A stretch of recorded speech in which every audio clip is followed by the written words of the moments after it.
vocation. Donc, par exemple, Port de Trois-Rivières, votre vocation est générale. Donc, c'est pourquoi le fait que les ports peuvent maintenant choisir leur vocation, certains objectifs, missions, offrir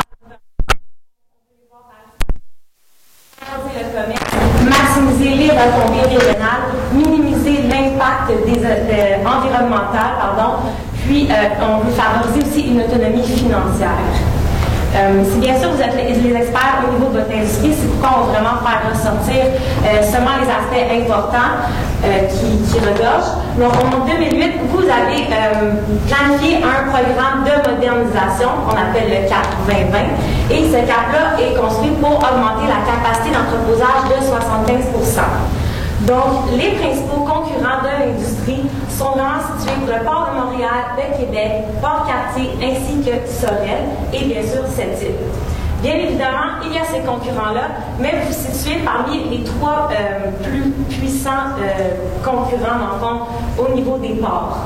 Et ça fait de vous, vous détenez un avantage concurrentiel, puisque votre port est à proximité du marché canadien, du marché ontarien, ainsi que du marché québécois.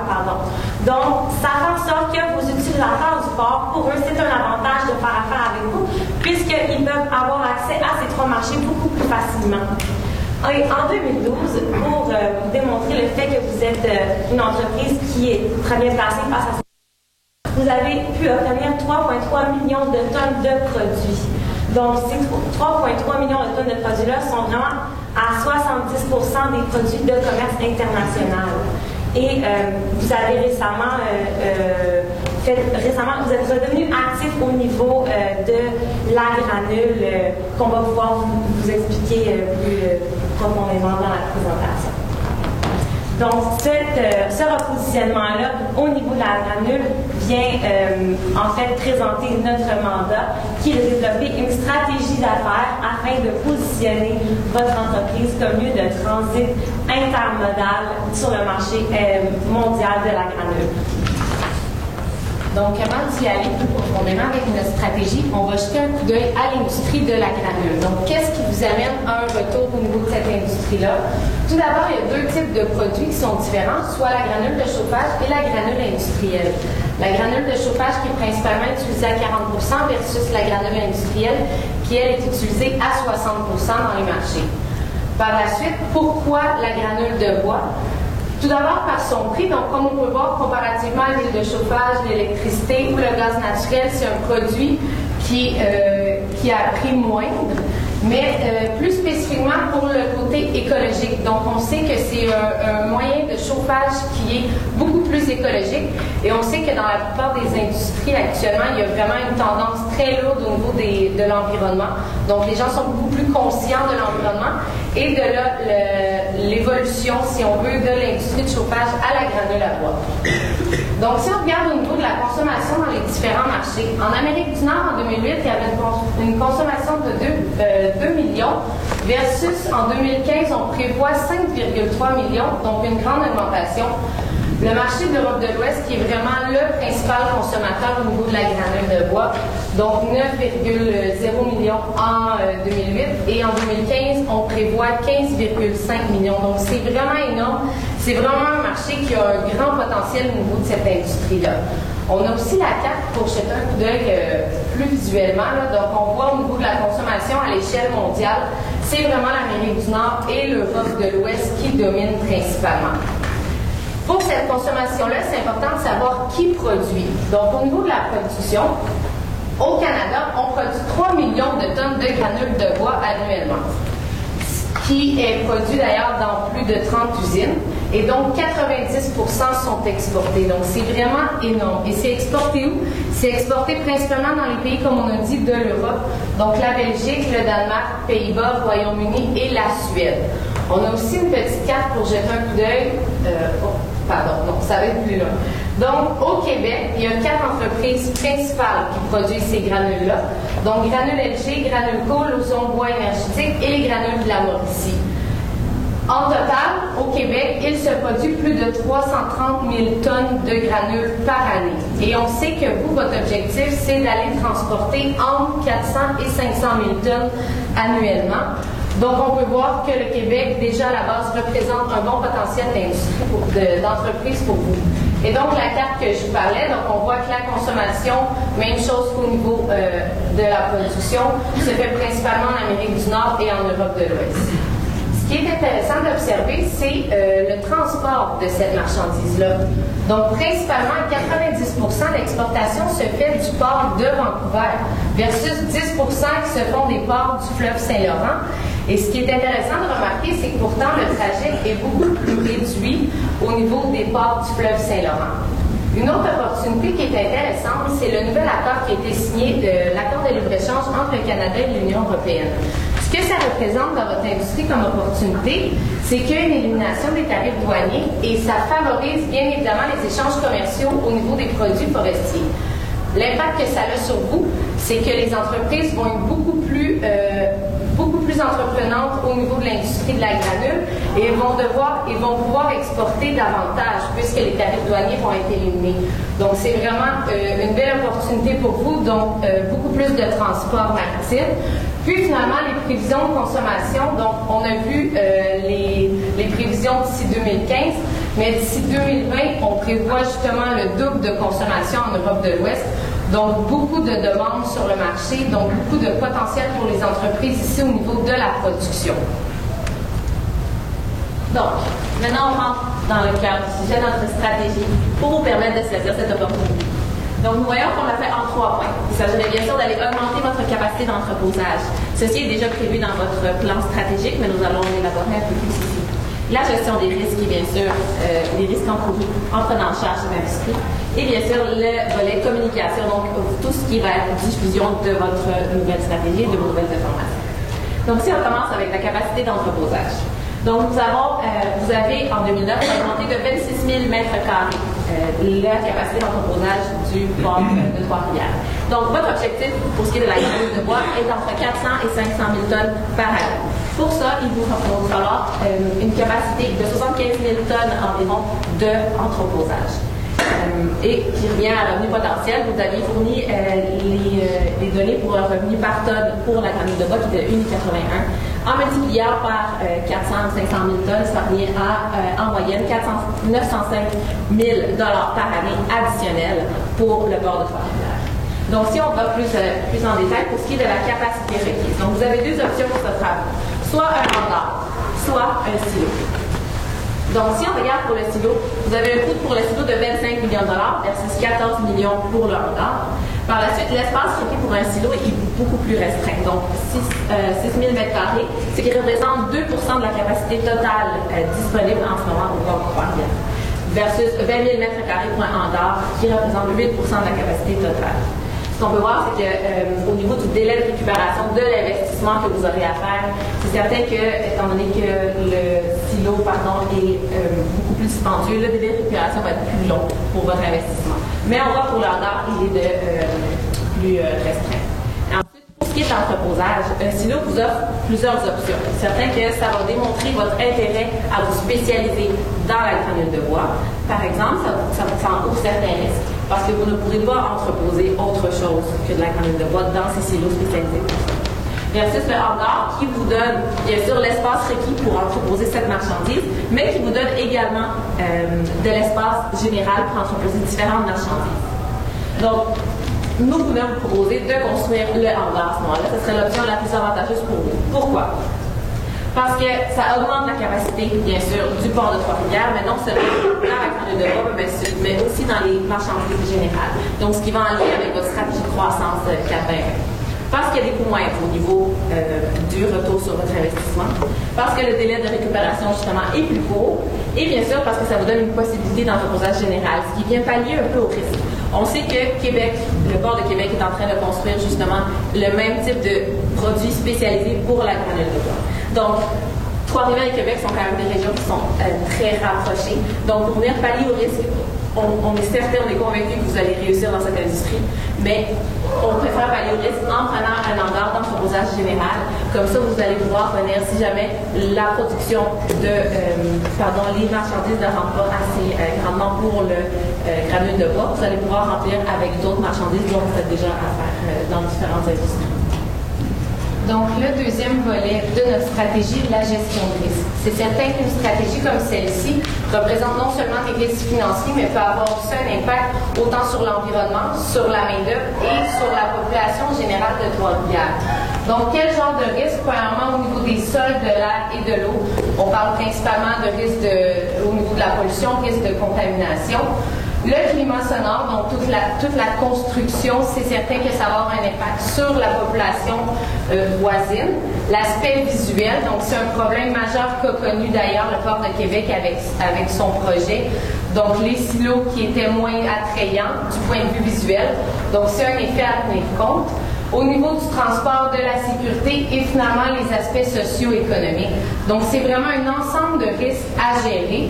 Et pour cela, on va y aller en 4 volets. Donc, c'est certain qu'on va devoir faire de la prévention. Donc, aller évaluer vraiment tous les risques et voir comment on peut prévenir cela. La communication qui va être très importante, autant à l'interne qu'à l'externe. La gestion, donc toute la gestion du projet en tant que tel. Et finalement, un contrôle et suivi bien précis pour vraiment prévenir ces accidents-là. Donc, au niveau des mesures, c'est certain que la liste pourrait être très, très longue. On a relevé les principaux points pour vous. Donc, tout d'abord, des horaires de travail qui devront être adaptés. Donc, c'est certain que les constructions devront prendre lieu dans un horaire de travail où il va y avoir le moins de dérangement au niveau de la population voisine.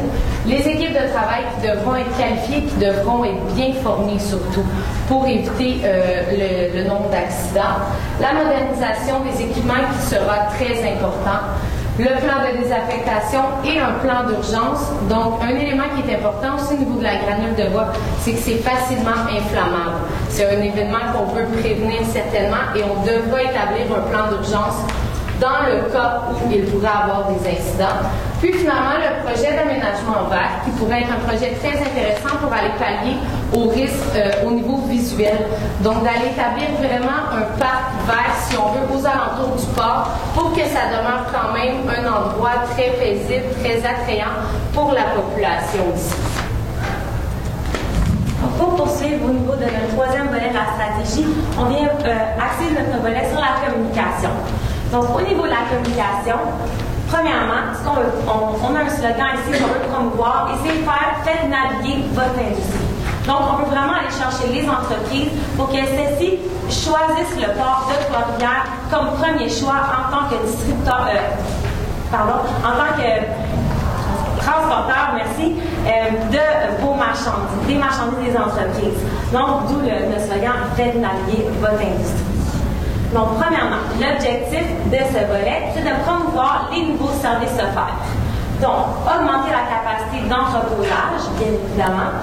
Et ensuite, le deuxième service offert, la spécialisation du transport de granules de bois. Donc, on peut vraiment faire en sorte que les entreprises vous reconnaissent en tant que port qui va vraiment avoir un transport de granules qui se fait de manière très effective et de manière avec une très haute qualité. Et le troisième service à faire serait la modernisation de la chaîne logistique, donc offrir une chaîne logistique qui est vraiment au fil de la technologie et qui va vraiment soutenir tous les besoins et les attentes des clients. Qu'est-ce qu'il faut faire maintenant? Donc, approcher les futurs partenaires. Bien évidemment, comme ma collègue l'a mentionné plus tôt, il y a 4 entreprises au Québec qui travaillent dans cette industrie-là, donc on les a mentionnées, et c'est 3 entreprises qui sont chapeautées par le Bureau des promotions des produits du bois du Québec. Donc, il faut aller vraiment cibler ce bureau-là qui va pouvoir aller chercher ces entreprises-là et nous les amener pour faire naviguer leur industrie auprès du port de Trois-Rivières. Et comment on va faire ça? Bien évidemment, on va miser sur vos avantages concurrentiels. Donc, au niveau de la localisation géostratégique, vous êtes une entreprise qui est vraiment placée à proximité de plusieurs marchés importants en Amérique du Nord. Donc, avec le réseau ferroviaire, le partenariat que vous avez avec Canadian Pacific, ça fait en sorte que les prix, vous êtes en mesure d'offrir des prix concurrentiels, et ça pour l'Amérique du Nord, à cause de votre localisation, et la chaîne de logistique est de ce fait bien développée. Pour enchérir, si on sait que les prix d'expédition ou le prix total d'expédition d'une marchandise du point A, donc de la fabrique jusqu'au port ou du port de destination, on sait que le prix de transport de la fabrique jusqu'au port joue un rôle quand même très important et fait partie d'un coût important également. Donc, nous sommes convaincus qu'avec votre partenariat avec Canadian Pacific, vous allez être en mesure d'aller utiliser ce partenariat-là, jouer sur ce prix-là particulièrement du transport entre la fabrique et le port de Trois-Rivières pour arriver à ce moment-là à offrir des prix compétitifs. Donc, ça va vraiment répondre au volet attraction, mais aussi rétention de votre clientèle. Enfin, on sait que la clientèle pour les exportations maritimes est très mobile, donc c'est très facile de changer d'un port à l'autre. Donc, de cette façon-là, on va venir retenir notre clientèle et en attirer des nouvelles aussi. Donc, comment on va faire la promotion maintenant de ce volet communication? On va vraiment aller axer au niveau des communiqués de presse, donc d'être présent auprès des médias pour que ceux-ci parlent de votre entreprise et que justement les entreprises de l'industrie de la granule puissent vous connaître et vous reconnaître en tant qu'entreprise qui transporte la marchandise d'une manière très efficace et que vous êtes en fait les premiers dans cette industrie-là. Par la suite, on va aller au niveau des sites web, promouvoir les nouveaux services offerts qu'on vient de présenter. Donc, on va vraiment pouvoir aller promouvoir ça, faire les changements qui ne sont pas nécessairement ajustés pour le moment. Et de la même façon, on va aller utiliser votre brochure, qui est mon port d'attache, et offrir les nouveaux services qu'on a mentionnés un peu plus tôt. Et ça va aussi être présent dans les foires où les entreprises de la granule sont présentes, donc avoir une certaine visibilité pour que ceux-ci puissent vous reconnaître et puissent justement apprendre à avoir de l'information sur vous et être incités à vous choisir en tant que port de marchandises. Donc, bien évidemment, on veut aller chercher des ressources qui vont pouvoir aller chercher d'autres entreprises au Canada. Puisqu'on a parlé de 4 entreprises au Québec, on veut aussi aller chercher d'autres entreprises qui vont être au Canada. Donc, ces ressources-là qui vont nous permettre de le faire sont les associations des produits forestiers du Canada, le ministère des Ressources naturelles, la Chambre des commerces de l'industrie et le ministère des Affaires étrangères et commerce international. Donc, on veut vraiment aller viser un plus vaste territoire d'entreprises qui vont vous permettre de grossir et d'avoir une image qui va être mieux reconnue à travers le monde. Donc, pour ce qui est de l'échéancier, c'est vrai qu'un plan, cette envergure prend un délai. Donc, nous avons fait l'échéancier en 4 trimestres. Donc, en 1 an. Donc, au niveau du volet communication, nous sommes au jour 1, Donc, dès demain, ce serait important dès que vous prenez la décision d'entamer ce projet, ce serait important de le communiquer. Pourquoi? Parce que ça va vous permettre non seulement d'aller chercher de nouveaux partenaires, mais également d'aller chercher du financement. On sait que le fonctionnement du port, c'est souvent par location, donc souvent des partenaires externes qui viennent louer le territoire ou l'espace disponible. À ce moment-là, ça va vous permettre de financer ce projet-là sans avoir à mettre du projet du CAP 2020, sans avoir à utiliser ces ressources de façon additionnelle. Ensuite, une étude de faire environnementaux, bien sûr, essais techniques sur le site et toute la conception du site de travail, donc ça va être fait au premier trimestre. Ensuite, ce qui est de la construction et l'installation de la machinerie, les 2 trimestres suivants. Et par la suite, l'essai et la première expédition au 4e trimestre. Donc, d'ici la fin de 2014, début 2015, vous seriez en mesure de devenir la source pour l'expédition des granules de bois du Canada, du Québec et bien sûr, plus longuement par la suite du Canada. Donc, ceci apporte beaucoup de bénéfices. La solution que nous vous présentons aujourd'hui. Donc, pour ce qui est des bénéfices, donc c'est sûr que ça va augmenter, comme je vous avais dit tantôt, de 905 000 votre chiffre d'affaires annuel. Donc, ce qui représente 49 % de votre chiffre d'affaires actuel du port de Trois-Rivières. Donc, ça représente l'industrie des granules de bois représente vraiment une très belle opportunité à saisir. Ça va bien sûr créer des emplois parce que tant pour la construction, tant pour la gestion de votre nouvel hangar pour les granules de bois. Ça va également, le hangar, la construction d'un hangar versus un silo va aussi créer un impact visuel moins grand. Comme l'avait dit ma collègue, c'est le problème que le port de Québec a en ce moment avec ses silos. Également, ce que ça va faire, ça va venir également faire développer économiquement la région de Trois-Rivières, ce qui est toujours très intéressant. Et c'est une des missions que le gouvernement nous a donné de faire des automobiles régionales pour les ports. Donc, en conclusion, on se rappelle que tout d'abord, c'est important d'aller évaluer vos capacités d'entreposage. Donc, on avait le dilemme entre les hangars et les silos. On se rappelle que le hangar augmente la capacité a des coûts moindres, a un délai de récupération qui est beaucoup plus rapide, puis finalement une possibilité d'entreposage général. Donc, ce que ça vient pallier au risque donc du problème d'approcher les partenaires pour le tout début du démarrage de la stratégie. Donc, on va pouvoir entreposer autre chose que les granules à bois pour le démarrage du projet. Par la suite, le deuxième volet qui était la gestion de risque. Donc, comment on vient pallier aux autres risques. Donc, on se rappelle qu'il y avait des risques au niveau de la main-d'œuvre, au niveau de l'environnement, au niveau de la population. Donc, on avait tout d'abord le volet communication, donc assurer une bonne communication à l'interne et à l'externe, le volet prévention, le volet gestion et contrôle au niveau du projet. Donc, s'assurer qu'on pense à tous les risques possibles et qu'on est prêt à réagir. Puis, finalement, au niveau de la communication. Donc, tout d'abord, l'objectif premier qui était d'aller promouvoir les nouveaux services qui étaient offerts. Quels sont ces nouveaux services-là? Donc, on parle aussi de l'augmentation de la capacité d'entreposage. On parle du transport maritime pour ce qui est de la granule à bois. Et on parle de la modernisation et de l'efficacité de votre site logistique. Donc, vous faites partie de la chaîne logistique des entreprises et c'est important de bien vous faire valoir à ce niveau-là. Par la suite, le deuxième volet qui était d'aller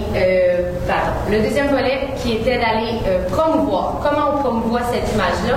On se rappelle qu'il y avait les communiqués de presse, il y avait votre site Internet, il y avait les foires commerciales aussi, qui était une belle opportunité pour vous. Donc, c'est vraiment d'aller véhiculer cette nouvelle image-là. Donc, faites naviguer vos industries avec le port de Trois-Rivières. On va aller approcher les partenaires. Comment on va faire? On va aller approcher les différentes associations, autant au niveau des entreprises québécoises que des entreprises canadiennes.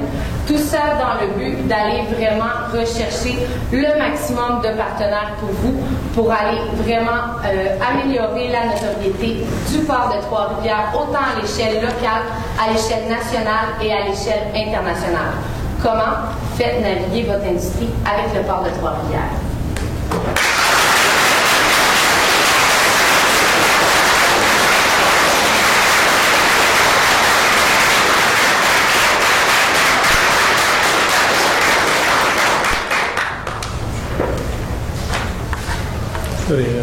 Un beau fan club. Oui, là, on est rendu à la période de questions. Okay. 4 minutes. Est-ce qu'il y en a qui veulent se lancer? Vous n'avez pas parlé du quai. Vous avez parlé d'investissement dans les infrastructures de manutention, d'entreposage, en fait, surtout. On n'a pas besoin de quai, selon vous, pour faire votre projet? Comme je l'ai mentionné dans le cas, vous avez déjà, les bateaux sont de 50 000 tonnes, donc vous avez déjà les capacités pour ça. C'est certain que la stratégie d'intervention, la stratégie va être graduelle. Donc les 500 000 tonnes ne seront pas atteintes la première année. Donc nous pensons que pour commencer, ça serait plus intéressant de simplement travailler sur les infrastructures d'entreposage. Et par la suite, lorsque la demande sera plus accrue et que votre nom sera beaucoup plus reconnu, à ce moment-là, vous allez avoir une augmentation de la demande. À ce moment-là, il serait intéressant de faire cet investissement-là qui est quand même de 25 millions de dollars pour votre équipe. Merci. Au tout début, vous avez mentionné qu'il y a une distinction entre deux marchés, beaucoup en Europe, le marché qui est plus pour le résidentiel ou le chauffage, et le marché d'énergie ou industriel. Le positionnement que vous proposez au port par rapport à ces deux segments-là, vous le voyez comment? Est-ce que vous pensez qu'avec la même infrastructure, on touche les deux segments ou on fait qu'un des deux? Ou... Oui, ce sera possible d'aller chercher les deux différents segments. De là, la présentation des deux segments, en effet. OK.